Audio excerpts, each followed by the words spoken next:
Rue and I are having a dilemma about the pond and safety.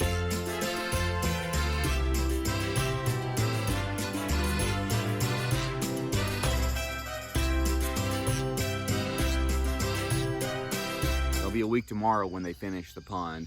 It's filling up quite nicely. We've already had some rain, and I have been running the water hose from our well into it as well. Quite muddy, but that's a few different reasons. One, it's a new pond. Two, the kids have been playing in it, and that stirs everything up quite a bit. Rue and I have been having what we will call a discussion about pond safety. We have a 9-year-old, a 7-year-old, a 5-year-old, and a 4-year-old. The 5-year-old will be 6 soon. They're all about 18, 20 months apart. The number one cause of death for children is drowning. And Rua is very, very safety conscious. I really appreciate that about her. I am not quite as safety conscious, and we've been having a discussion about what we should do in order to prevent any catastrophe. Everybody always says it won't happen to you. People who have lost a child probably have said the exact same thing, that it wouldn't happen to them. And we don't want to be one of those individuals who go through a tragedy like that. It's just a complete accident, and we are completely aware of that. But if we can make precautions to prevent that, then we certainly are wanting to do so. We went yesterday and we bought some life jackets. These are what, type 2? These are type 2 life jackets. They're good with calm water. They're not good with wavy ocean water, currents, rapids, things like that. But it's perfect for this water. It's very, very calm. There's no waves, there's no rapids or anything like that.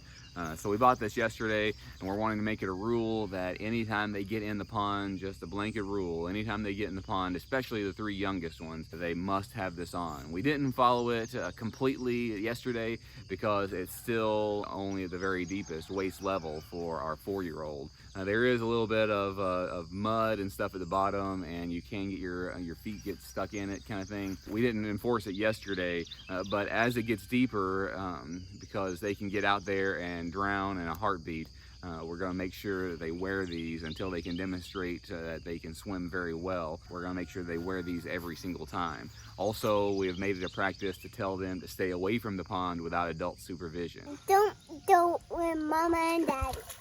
Don't go in unless Mama and Daddy are there, and Without a life jacket. and what's about the life? Jacket. And always wear a life jacket. I say never go in the pond without a life jacket, or Mom, Dad, or Dad, or Nan, Papa, or never go in there or you'll drown. Anybody can tell you that you can't keep your eye on your child 100% of the time. And right now, we're telling them multiple times every single day to not get in the pond without an adult, to not get near the pond without an adult. Don't go in without a life jacket. Don't go in without Mom and Daddy, or you'll never be able to get in it again. But Rua is of the opinion that we might need to build a fence around it. I kind of don't, if I'm honest, because first off, it's a huge expense, which I could justify if I really thought it would be effective. But secondly, I'm not sure it would be effective. Our kids can climb over fences. Our kids can climb under fences. What kind of fence would it be? I don't think we should build a fence, but Rua keeps saying it and talking about it. My initial thought would be, if we wanted to build a fence, we'd build it on the levee. She said on the outside of the levee. And if it's chain link fence, the kids can climb over it.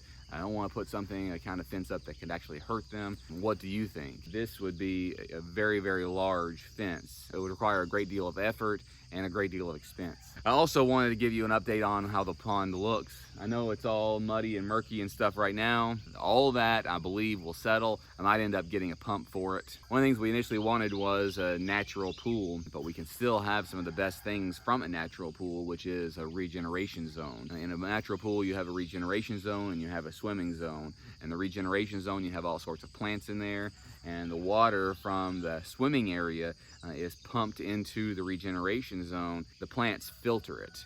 So if we have a regeneration zone up here somewhere where it slopes back into the pond, we can pump water into that. All those plants will filter the water a bit more clarity. Somebody else suggested in a comment that we should put some lime in it. I've never heard of that before. Do you know anything about that? If you put lime in it, then it'll help the clarity, and it'll also help seal it better. I don't know. I know we've been talking a lot about the pond recently. All of our videos aren't going to be about the pond, but it is big and exciting for us, and it has warranted a lot of discussion in our home about the pond. You see the goat in the background? It's a goat. I really would appreciate your feedback down below, what you think about what we should do, whether we should just stick with saying to the children over and over and over and over and over and over again and trying to monitor them, or spend some money and put a fence around the whole thing. If you like things like this, like and subscribe, hit that notification bell, select all so you never miss a notification. Thanks.